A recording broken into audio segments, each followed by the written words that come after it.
Hello sa inyo mga kasari, magandang hapon po sa inyong lahat.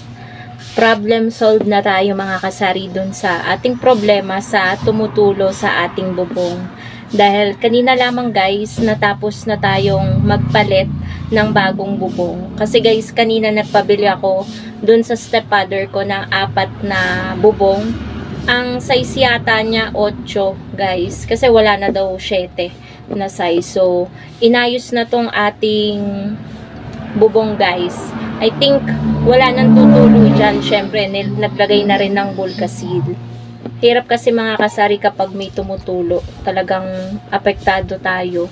Syempre, sari-sari store natin to. And then, kapag kasi pinatagal pa natin mga kasari, mas malaki pa yung mauubos natin.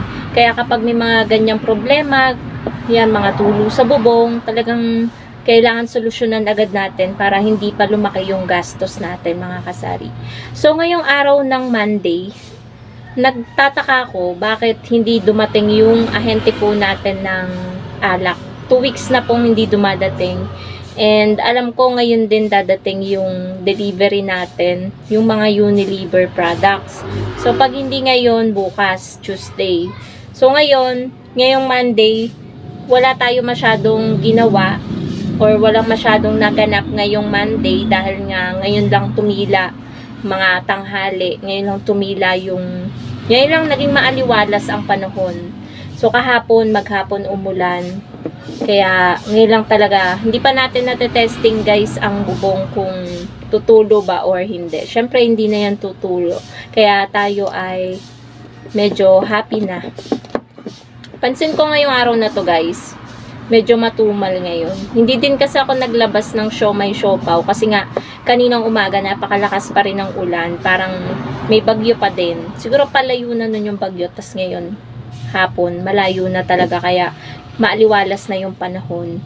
So, ano pa bang ibablog natin guys? Nagaano ako guys ng sakit ng mga tuhod ko guys. Parang ina-arthritis ganun. Parang syempre inaantok. Pag inaantok kasi pampagising ko, it's either Vicks or efficacent oil na ganyan ko lang para ako ay magising kasi antok na antok ako guys.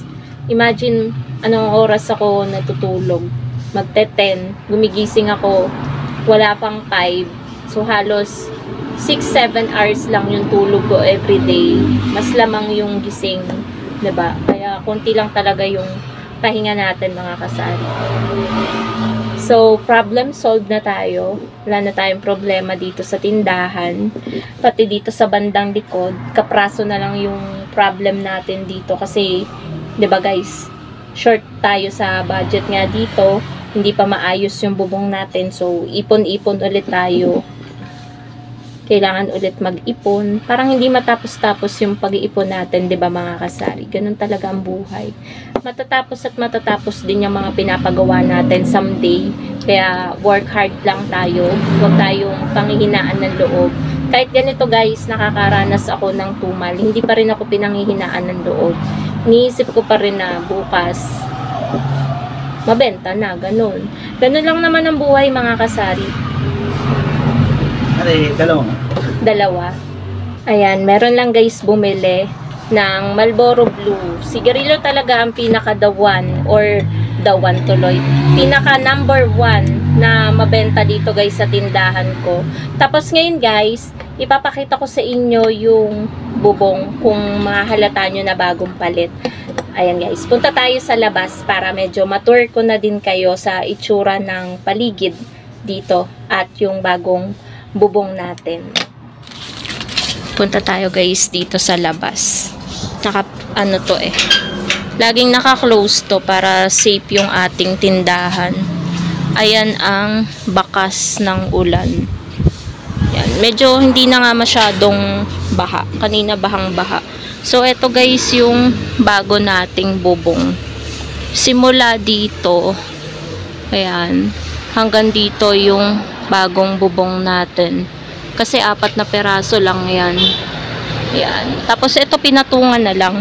Wala namang tumutulo dito. Kaso ito medyo kinalawang na. Kaya pinatungan ng another yero, yung hindi butas-butas. So, ayan. Bago na yung ating ano. Kinakabahan kasi ako mga kasari kasi daming pusa, oh. Dami namin pusa, guys, oh. Kasi yung kisame natin, mga kasari, baka masira. Alam nyo naman yung pagpa-kisame, medyo pricey. Lalo ang kahoy, plywood, 'di ba? Kaya yan, basang-basa kasi yan itong area na to. Tsaka area na to, pinakita ko naman yan sa inyo, 'di ba, dun sa isa kong vlog.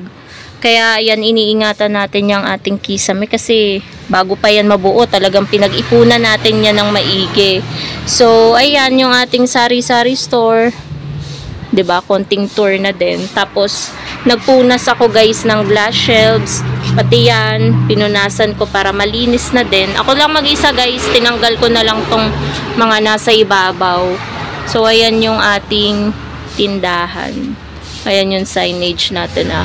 Bawal po utang, need ko din ng cash. Tapos, ito yung, para wala nang magtatanong about sa charge, para malinaw na, ayan yung service fee natin, yung pinaka-charge ng ating cash in, cash out.